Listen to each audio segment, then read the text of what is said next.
Hi everyone, I'm going to show you today how to do magic rings the way I do. I've seen so many videos on YouTube about like wrapping and crisscrossing, and I have no idea what they're talking about. And I really couldn't figure out how to do a magic ring that way. So I somehow stumbled across this really easy way to do it, and it works for me, and I really hope it works for you too. So what we're going to do is we're going to start off doing single crochet magic ring, which a lot of amigurumi starts with. And so you're going to take your hand and the end of your string and just lay it across the top with the tail end up here. And you're going to wrap that tail end around your two middle fingers twice. I like having a double loop here because it holds a lot better. And all you're going to do is take your hook and go right in between those two and grab that piece of yarn back there and pull it through and just slip stitch there. And you're going to pinch it. You want 3 loops on this side. You're going to have your tail and 2 loops, and you only have 2 sides of your loop over here, and you're just going to work your single crochet right in there.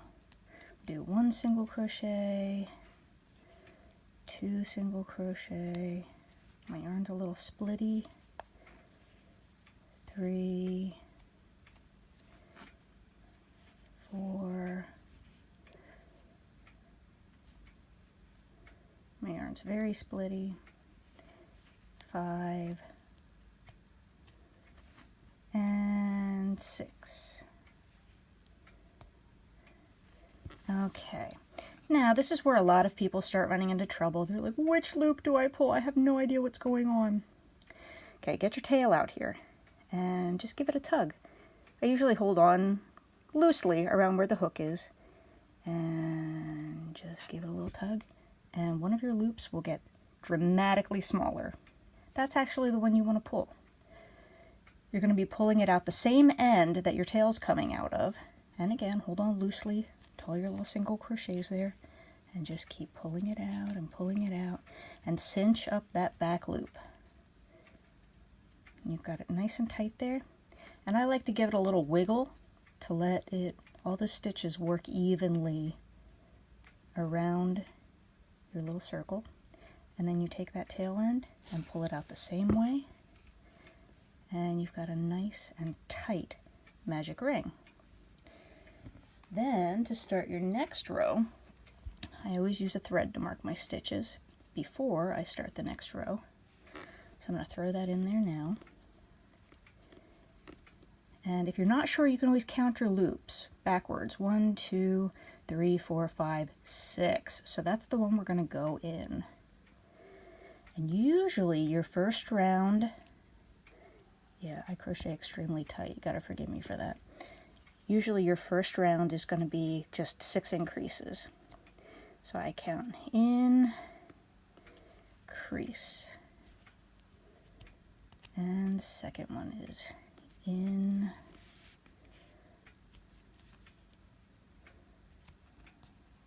crease, and third, in, crease, and your fourth, in, crease, your fifth, in, crease, and your sixth, in, crease. Okay, so you have made 2 rounds of a circle and got back to your marking thread. So then you can pull that marking thread over onto the front side, and I strangle my yarn, as you can see. And the next row after that would be a single crochet increase, single crochet increase. So you can easily see where your first stitch is because your thread's coming out of there. So that is single crochet,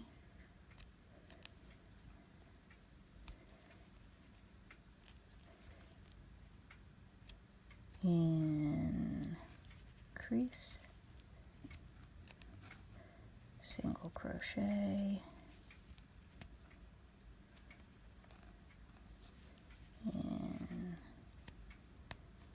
increase,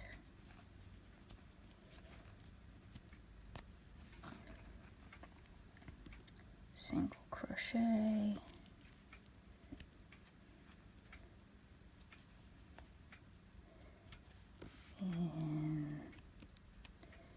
increase, single crochet,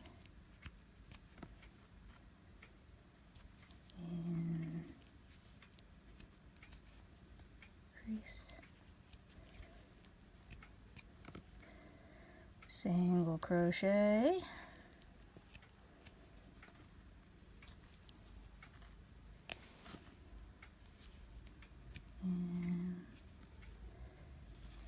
increase,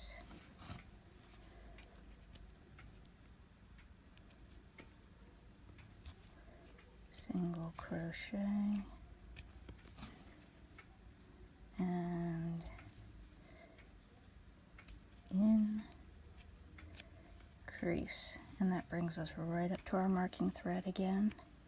We didn't even have to count 1, 2, 3, 4, 5, 6 or anything like that, because as long as our pattern held out, we knew we were right. So you just put your marking thread on the back side. Your next row would be 2 single crochets and an increase. We're not going to go the whole way, but you can see you go right in that hole with your marking thread, and second single crochet. And if you just keep folding your thread back and forth the whole way up, it's very easy to keep track of your rounds that way. So next time I'm gonna try and tackle the double crochet round and help you out with that one, because it does look a little bit different than the single crochet. So thank you very much for watching my first video, and I hope it was helpful for you. One more thing before we go. This long tail, you do not want to cut it close in the middle there, because it'll lose a lot of its grip and it could come undone. So usually I don't even weave them in if it's in the inside of my amigurumi, but you know, you definitely don't want to cut it short. So that's it, and good luck with your crocheting. Thanks a lot. Bye.